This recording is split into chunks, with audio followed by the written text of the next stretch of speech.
Good morning, everybody. Unfortunately, I had to use my spare tire the other day.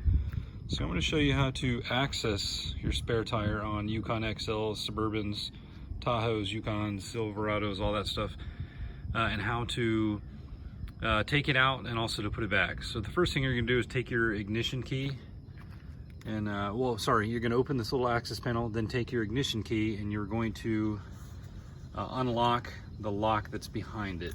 So I'm going to get to that real quick. Got my keys out here. So the little lock cylinder is in here, and you're going to pull that out, and you'll be able to access where the spare tire hangs up. So I did take mine out, and I need to put it back in. You can see there's a little hanger for it right there. And what I'm going to do now is bring my spare tire over here and fish that through the wheel so that I can get it hung back up. All right, I've got my spare back out here, and here is my toolkit from my car. And so you're going to use the kit here and put all these pieces together so you're able to make a long extension and access the part that lets you put it back in. Let me put this together and I'll show you what it looks like.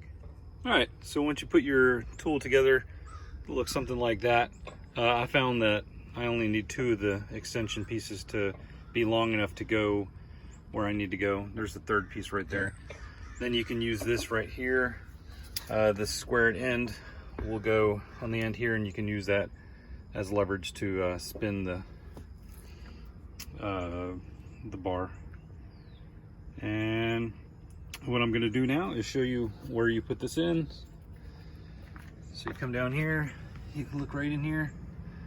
I'm going to start to fish this into this hole. Okay, got it there. Now we're going to go underneath. It's going to go through this long tube all the way over here.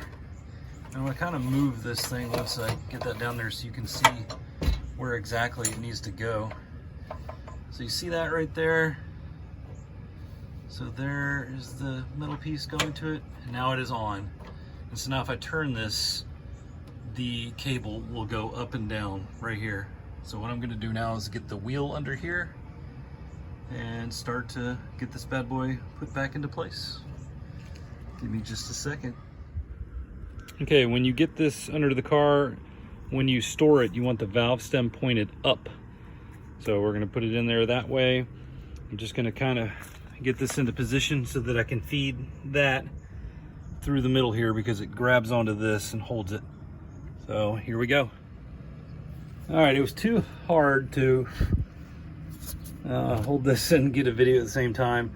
So I've got that on there. Now the wheel's kind of just floating around in space. Sorry, let me fix the camera here. So what I need to do now is start rotating this and you will see it rise. We'll see if maybe I can catch it in action. Oh, righty tighty, lefty loosey, right? There we go. There we go. I can see it moving up. So I'm just rotating the tool here. There we go. Going up. So just do that till it goes back into place. Then you'll take this tool out.